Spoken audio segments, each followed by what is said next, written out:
Hi, everyone. I'm Frank Carpano. Welcome to Varsity Life, live every Monday night here on Cox Sports Television and stream live on the internet at turnto10.com. So you are doing some research here.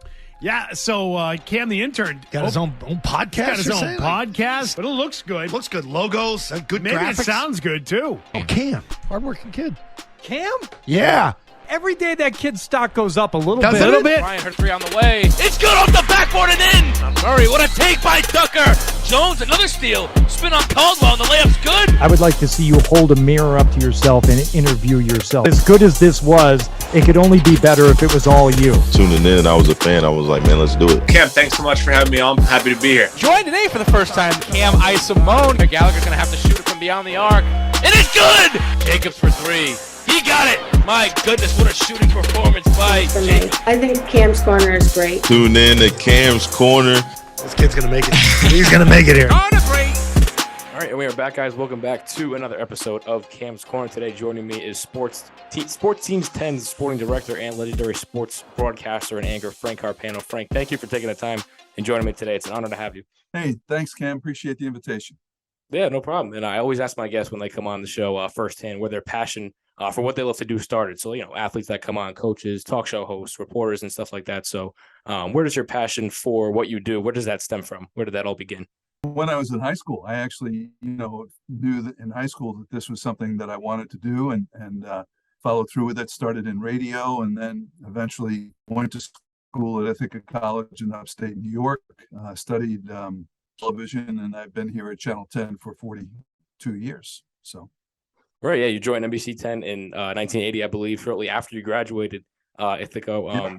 So, and you joined NBC-10 right, like very shortly after. So at Ithaca, what kind of programs were you involved in where you got your name out there as a sportscaster that early on in your career?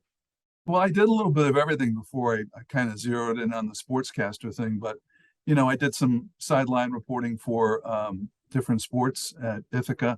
I was also on the radio, like a DJ. I was a newscaster at a local cable station. So, I got a little taste of everything. When your career first started, like I said, how did you adjust to getting better? What were some of the techniques you used, to perfect your craft, like reporting, play-by-play, doing all different types of things? Because I just came last weekend from Bryant University, my first time on the sidelines reporting. So it's a little bit new. Yeah, a little bit new of an approach for me. So asking for you, when your career first started, how did you start to adjust and, perfect your craft?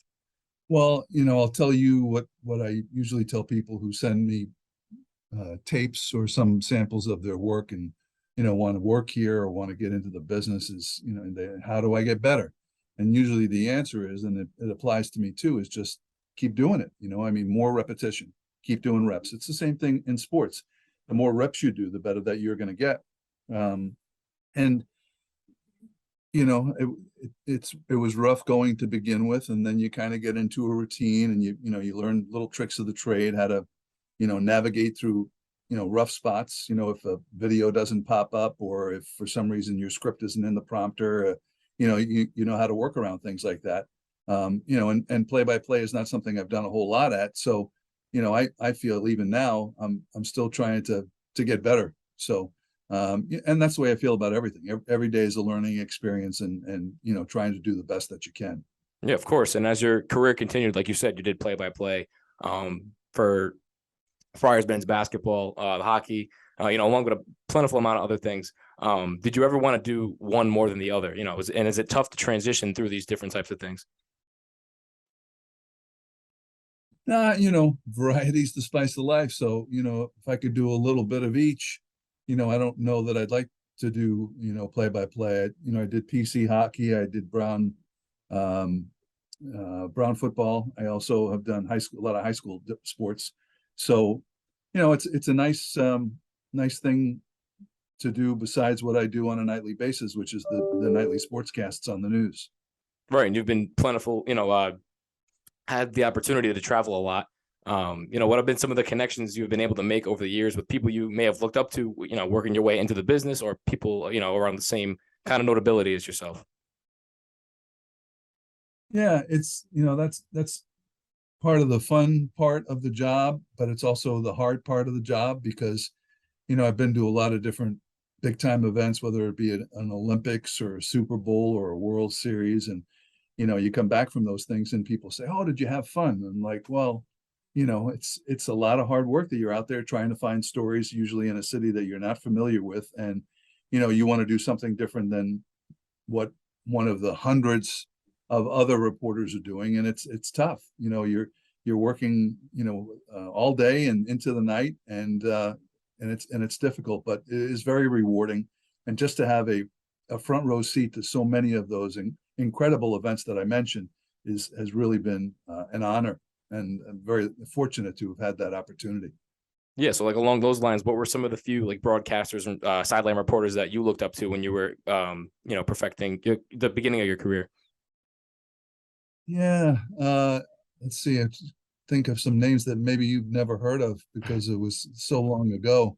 But let's see. I tended to look at people who did sportscasting, on television on a local station, and some of the national guys, and just try to pick little things from each to fit into my style. I don't want to imitate any one person, but a guy like Dick Enberg, who is very smooth, and even Al Michaels, who's just very, very smooth and conversational. I mean, that's really what it's all about, is to not make it sound like you're an announcer, make it sound like you're just speaking to someone one-on-one. That's the challenge all the time. Right. And then someone for like me, like a little bit about me, I just interned at the Sports Hub 98.5 down in Boston this past summer. And I was fortunate enough to talk with Bob Sosi, who does the voice of the Patriots, and Sean Grandy, who does the Celtics. So, and they've been able to call, NBA finals, Super Bowls and things like that. So for someone like you, who's been able to be there for those events, along with World Series, Stanley Cups, what are those experiences like for you? And what was one of your most memorable moments covering them?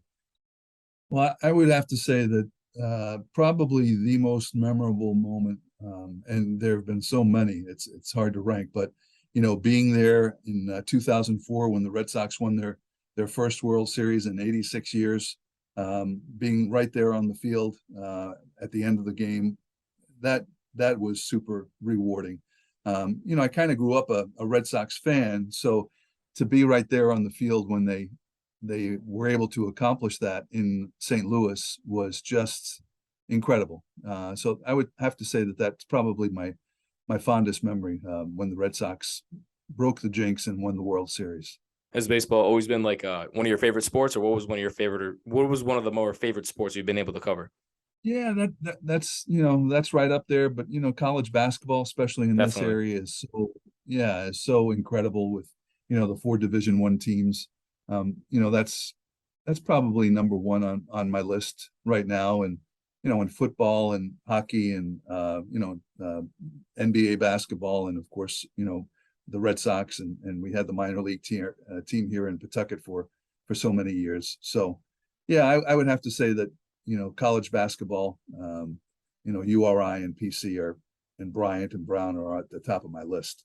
Yeah, for sure. And, along the lines of like, more memorable moments that you've been able to cover and things like that. An event that sticks out to me when around the time you were hired with a 1988 Final Four run from the Friars basketball team with now Bulls head coach Billy Donovan. I was wondering if you were able to call that, if you were, able to cover that event. Yeah, it was 1987. And I covered the team that year. Rick Pitino was the coach, and Billy was the big star of that team. So and it's funny because they just had a reunion of sorts at PC. Pitino was back, Billy Donovan was back, and many of the coaches who have coached the Friars over the past 40 years were back for a little roundtable discussion. And it was great to catch up with Billy and Rick. They talked about that year and how it was so unlikely when the year started that they would end up in the Final Four.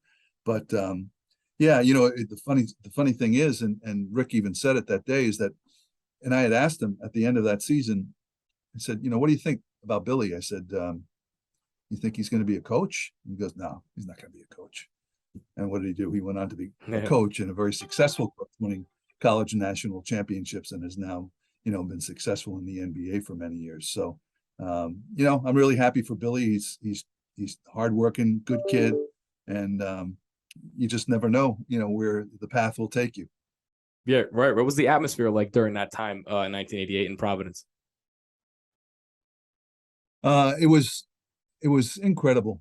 Everybody kind of rallied around the team, much like they did last year with Ed Cooley. I mean, the expectations weren't very high. They had a bunch of kids that overachieved. There were stars on last year's team, but in '87, that group of Friars really overachieved, and I think that they captured the hearts and minds of all of the fans who followed them. And the building at the Civic Center at the time was rocking all the time. And then to follow them at the Big East tournament and then on to the NCAAs. I think we started in Birmingham and then we went to Lexington, and then the Final Four was in New Orleans. It was just great. I mean, everybody was so focused on these group of kids that it was really cool to be a part of it. Right. And for a generation, closer to my age, recently they just got off of their Sweet 16 run. Was the atmosphere a little bit similar, covering it this past season? Oh yeah, very much so. We were coming off the pandemic and fans were allowed back in the dunk for the first time in a while. And, from the very first game, which was against Fairfield, there were 10,000 people at the dunk. Now, for a non-conference game like that, you don't usually see that many people, but they had showed up in great numbers for the entire season. So many sellouts, so many games over, 9,000-10,000 people, which is not ordinary for especially the non-conference portion of the schedule. It was incredible. Every night was unbelievable. The whole thing with Taylor Swift and the song that they would play during the timeout and the students going wild for that. It was just an incredible, fantastic atmosphere. And being on the road with them for the NCAAs, both in Buffalo and Chicago, the fans, they really followed the Friars to those two locations. And it was really incredible. It was so much fun and so easy to find Friar fans in those locations to talk to because everybody wanted to be a part of it.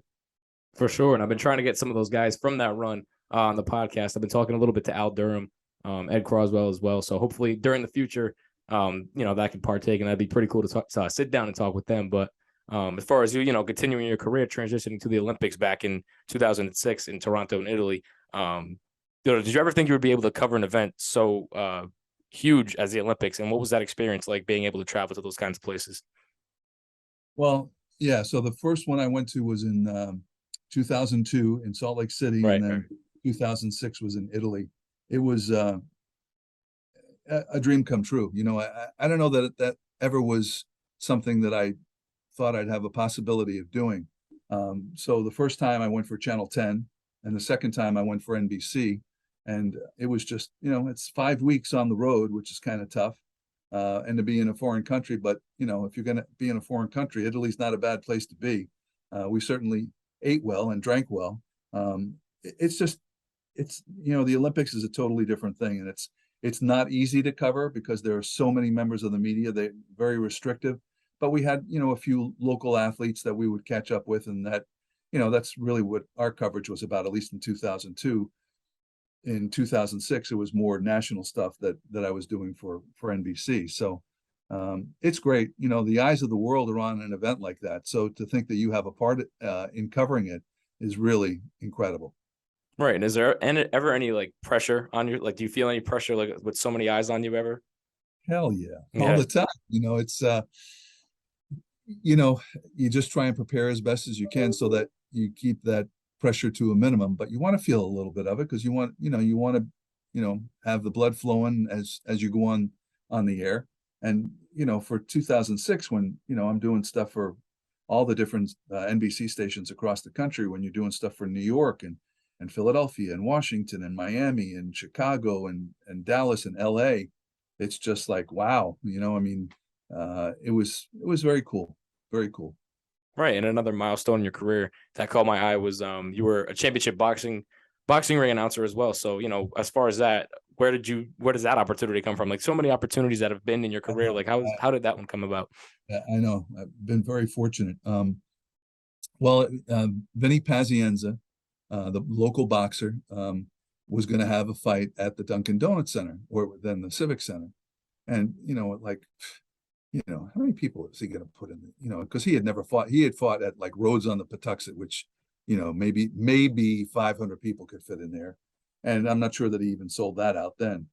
So I'm like, they came up to me and said, how would you like to be the ring announcer? And I went, yeah, why not? And the first fight there was against Joe Frazier Jr. And so I think that was an enticement for people to come. And Vinny had just knocked out a guy, his name was Melvin Paul, and with a huge punch that the video went viral back then, which was a big deal then because there was no internet or anything. So I said, yeah, so go, it's probably a couple thousand people. This is going to be at the Civic Center. And his father and a local promoter named Jimmy Birchfield said, we're going to sell the place out. And I'm like, yeah, okay. Sure enough, it was a night in February that wasn't on TV. They sold the place out. The joint was rocking. It was unbelievable. Joe Frazier Jr. was there. His dad, Joe Frazier, who fought Ali, was his trainer. And it was just a magical night. And it began a series of fights at the Civic Center where Vinny would sell out. And, it was really incredible. So, I did his fights in Providence. I did a bunch of fights at Foxwoods, and I also did fights in New Jersey, in Atlantic City. So it was kind of cool to be there, to be a part of that. And, it's back when, a lot of people cared about boxing and cared about how he did, because he was very, a dynamic kind of guy that, you either loved him or you hated him. But it was a great time. Yeah. Definitely. And going into like all these different types of events, you have to definitely prepare different types of ways. I'm sure you had to prepare in a different type of way with something that you've never covered or, announced before. So that must have been, like we just said, a crazy experience to be a part of. And now looking back at your career after all these things you've accomplished, now a 12-time Nationally Association of Sports Broadcasting Sportswriters, inducted as a member of the National Academy of Television Arts and Science in Boston, New England. What do these honors mean to you as far as looking back at them now? Well, it's great recognition, really. And all of that stuff doesn't happen without the people behind the scenes. I mean, here at Channel 10, when we go on the air every night, it's a giant collaboration. And for all of those people who work here now and have worked here in the past 42 years that I've been here, I mean, it doesn't happen without them. So it's a personal recognition, but I extend the congratulations to everybody who's had a part in my professional life. Most definitely. And I appreciate the time, Frank. I know you're kind of crunched for time right now. I just want to know firsthand from you, what'd you think of Camp's Corner? What'd you think of the rundown? And who might you want to see next as a guest? Oh, good job. Yeah. Well, I don't know who you've had, but geez, have you had the local college basketball coaches on? I've had a few. I haven't had any like Division Ones yet, I don't think. About the new URI coach or the PC coach? Right. I've been trying to contact Ed Cooley. I will definitely try to contact Archie Miller for sure from URI, because that's where I'm going right now. So that'd be cool. Good. What year are you? I'm a junior now. Oh, good. Yeah. Good. And what do you want to do when you graduate? My end goal is, in the future, I want to become a broadcaster, play-by-play, color analyst, wherever that entails. So I've been trying to, dip my feet into anything I can get involved in, reporting, doing a podcast that gets my name out to people, that are higher above me, like people like you and Maury, who I've talked to from Channel 12, a bunch of different sports broadcasters who have taught me so much. So I know it's been a blessing. I've been doing it for a year now, and it's helped me a tremendous amount. Well, that's great. I'm happy to hear that. And if there's anything I can do for you, please let me know. If you need an internship, definitely, apply here and I'll throw in a good word for you. Yeah, definitely. I hope to meet you soon sometime down the road throughout the, the Friar season, Bryant season as well. So we'll definitely be in touch for sure, Frank. Thank you. Now, are you a native Rhode Islander? I am. I'm from Johnston. Oh, nice. Well, hey, Cam, nice speaking with you, and thanks so much for the opportunity. You as well, Frank. Thank you. Okay, take care. You too.